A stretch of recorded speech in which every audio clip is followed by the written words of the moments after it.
this quarter and today. The game we're talking about is Minecraft. Any of you ever play the game Minecraft? Anybody? Anybody gonna admit you play the game Minecraft? It's okay. Raise your hand. No shame, no game. All right, no shame. All right, in your game. And I wanted to say that the premise. I've never played Minecraft, but I did some research on Minecraft, and I understand that Minecraft is quite addictive. Like, there is a part of our society that gets really, really caught up into this game, this idea. And the idea behind Minecraft is this, that you can build anything you want. That literally you can make your own city, you can create the environment you want, you can invite people to come and enjoy your city that you build, right? If I get off track by some of you Minecraft experts, let me know. But the idea is that you can build this kind of place that you love. You can build this life that you want, right?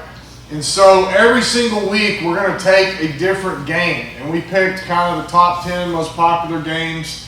So if I don't talk about your favorite game today, I will over the next 10 weeks, all right? But when we talk about these games, the hope is this, is that we can extract some things from them that apply to our lives. And sometimes it'll apply specifically to your career. Today, I want to take an overarching kind of swat at not just our career, but our whole life. And I think it's really, really important sometimes that we sit back and we kind of make an assessment of, hey, where am I headed? What am I building? And so what I want to do today is say, how do you build the life you want? How do you build the life that you want? Some of you guys vary in age, right? So I would, in the room, I'm probably above the median age. John's way above the median age. He's ahead of me, right? Some of us are kind of in that midlife season. Some of you guys just finished high school, right? So this talk may have different meaning when you look at it, right? For me, my runway is getting shorter. John feels the same way.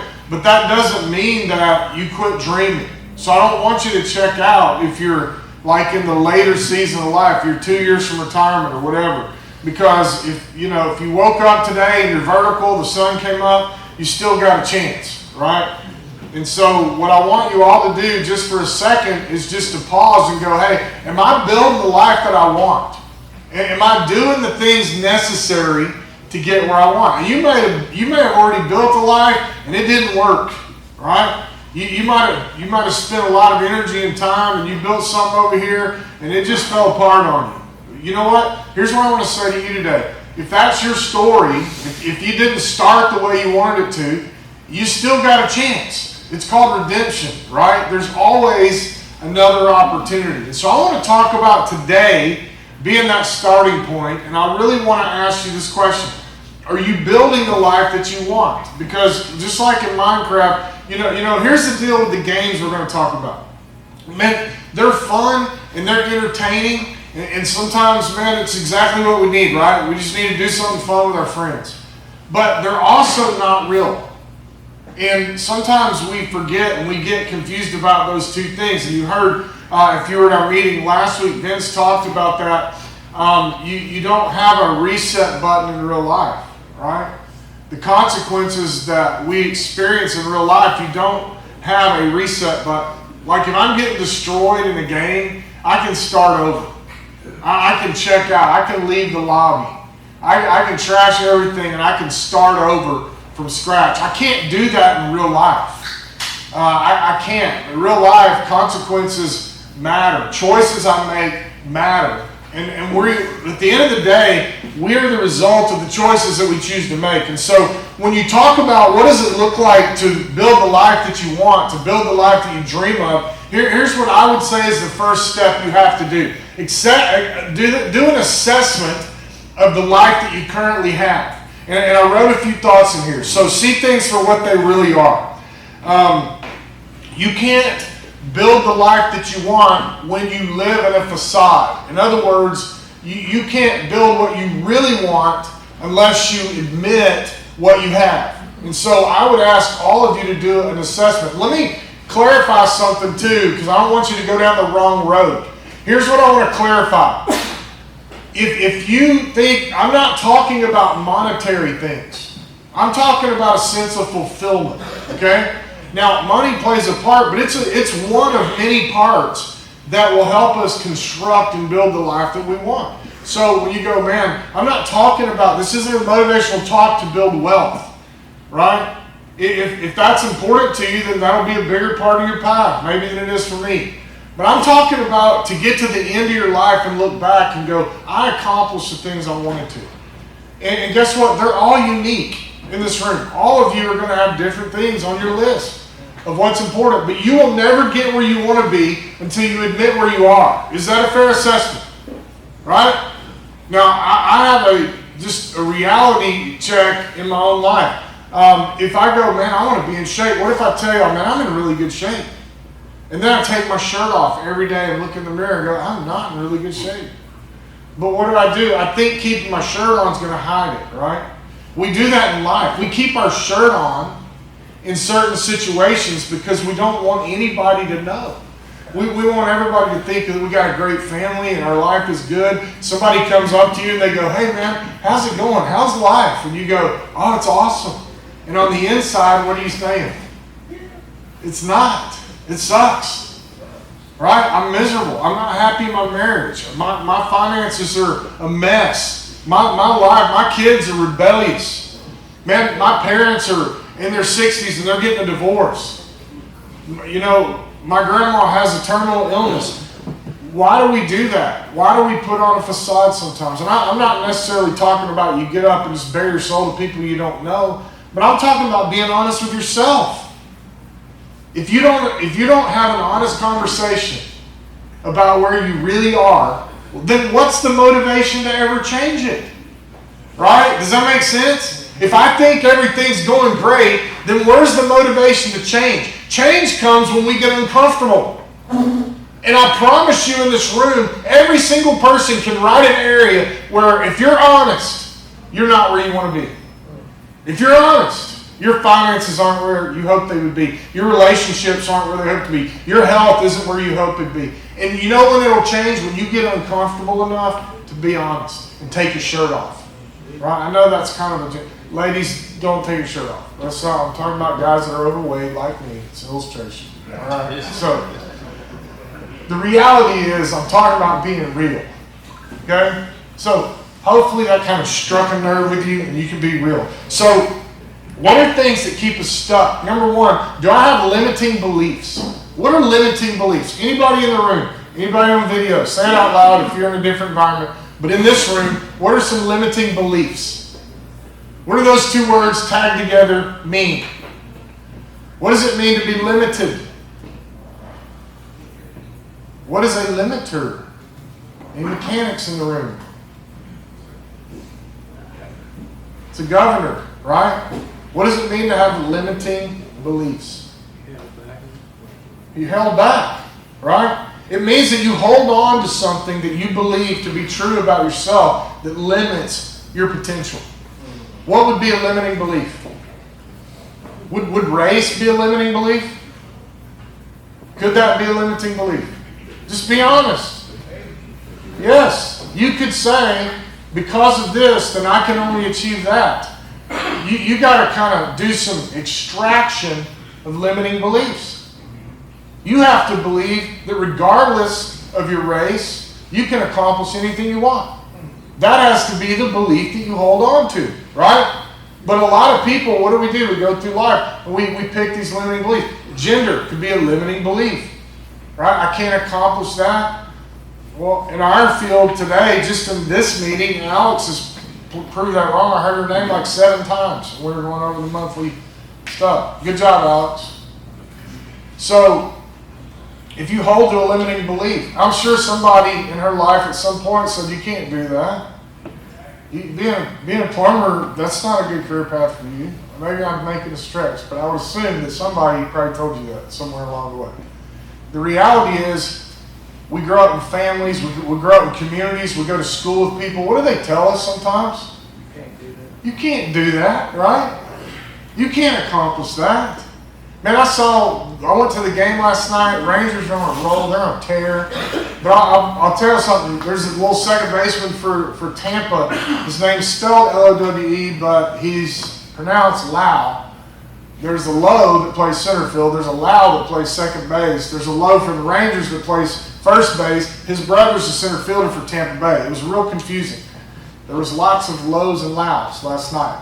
But the second baseman, Troy, was at the game sitting in that section, and I think he hit it 438 maybe. He's ever been a 5'8", right? You think anybody ever told him he was too short to play Major League Baseball? Guarantee you. Somebody told him, you don't fit the mold. You're not the profile of an MLB athlete. And he just hits an absolute missile into the right field bleachers last night because at some point he said, sit back and watch. I'll show you. Right? He pushed through limiting beliefs. And all this means is that you hold on to something that somebody told you, you believed them, and it limits your potential. You go, man, nobody in our family's ever been able to save money. So you just kind of go, well, I guess I won't be able to ever save money. That is a limiting belief. It keeps you from doing something that you could do. Here's what I want to tell you about your limiting beliefs. Challenge them. Push back. Go, don't tell me what I can do or I can't do. Go find out. You know when you'll get feedback about whether or not you can do something? When you try it. Some of you have more information than you'll ever need in your whole life. You're just scared to try the things that you already know. And that's what holds you back in life. You won't take risks because somebody told you you couldn't do it. Don't have limiting beliefs. The second one is, am I pursuing the things, listen to this, I think this is really important. Am I pursuing the things that I say are important to me?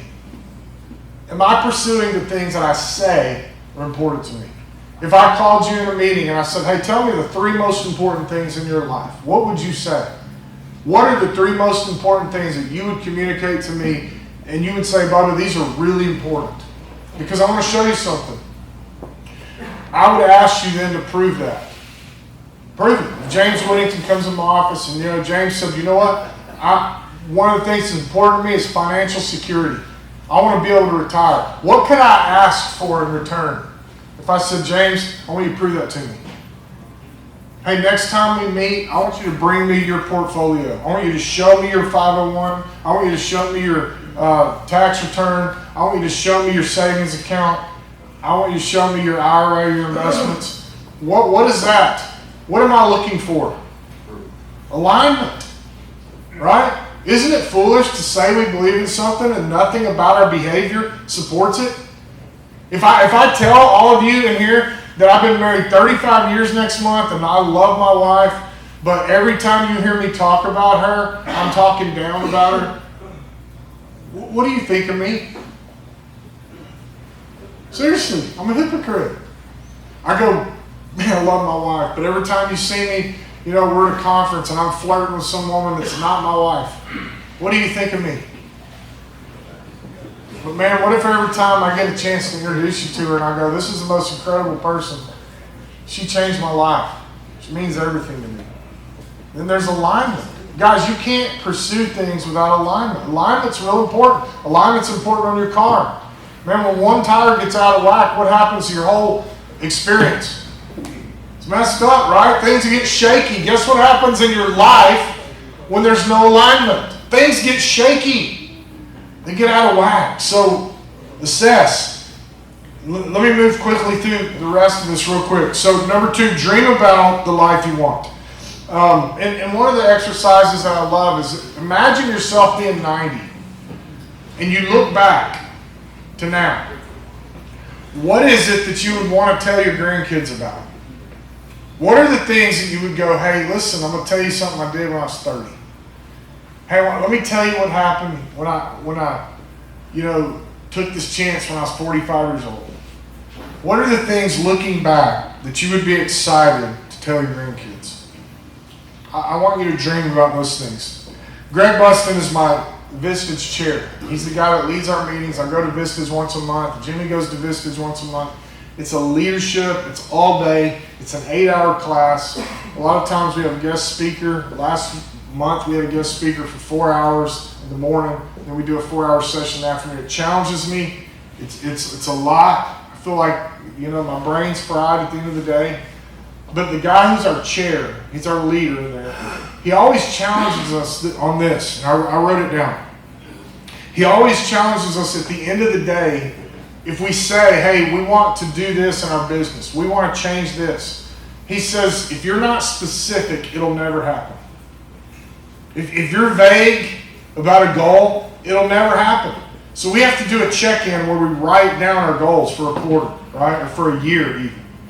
One of the goals in my personal part of what I have to write on the board, listen, this is for the whole Vistas group. There's 20-something people in my group. And every single week, every single month, we meet once a month, we have to write in what percentage we've completed that goal. Right? So right now, in my goal for 2023, one of my personal goals is to lose 100 pounds. So on my deal, it's real easy because I picked 100, it's an even number. I'm at 46% of that goal. Thank you. So I've lost 46 pounds since March. And what happens when I get that specific and then I put it out in front of other people? What happens? It's accountability. I'm kind of out there in the open, right? So one of the things you have to do is be specific. Let me give you some areas. Health. Be specific. What are your health goals? Mine are twofold. One, I'll lose 100 pounds. Two, I'm going to walk 5 days a week. That's where I had to start.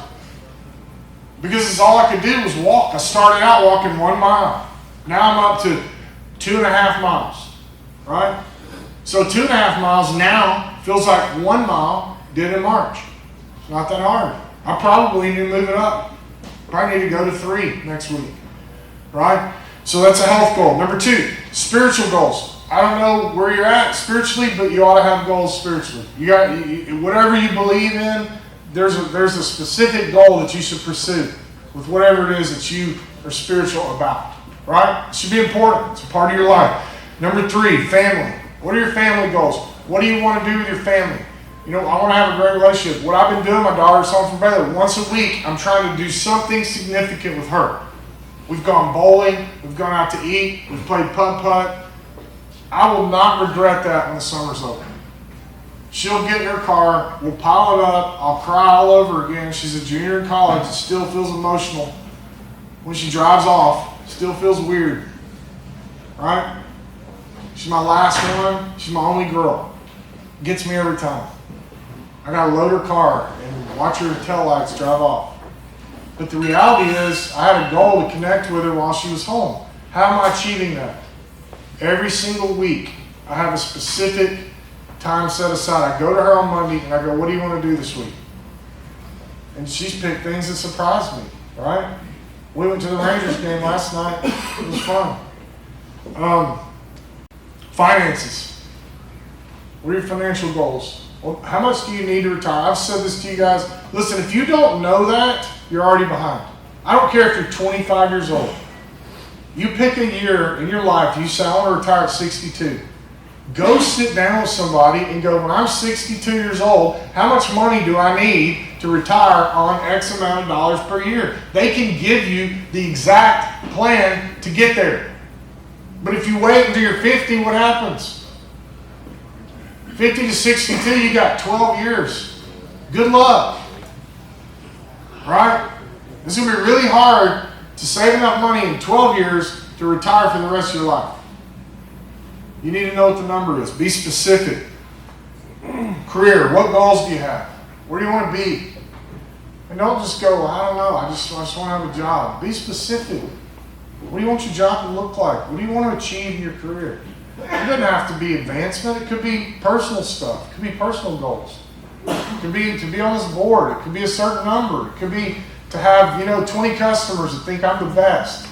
Whatever that looks like. But be specific. And the last thing I'll say is this. Take small, meaningful steps every day. When do we get overwhelmed by big goals? When we don't break it down, right? How am I going to lose 100 pounds in 2023? How many pounds I got to lose a month? About 8. Pretty close to 8, right? How many is that a week? It's 2 pounds a week. So I weigh once a week. So what if I lose 1.2 pounds? Well, what is that feedback? Man, I didn't get it done this week. So what am I going to do the next week? I got to eat clean. I got to be focused. So see what happens when you break it down, you get feedback in incremental stages? What does it tell you? I got to get back on track. Got to get back on track. I don't know what happened. That was weird. Guys, you can build the life you want. It's completely achievable. But you got to believe in yourself. And you got to make those little changes that sometimes are uncomfortable. Listen, I'm glad you work here. I'm glad you wear the uniform. But you know what is more important? I hope you can build the life that you want. Have a good day.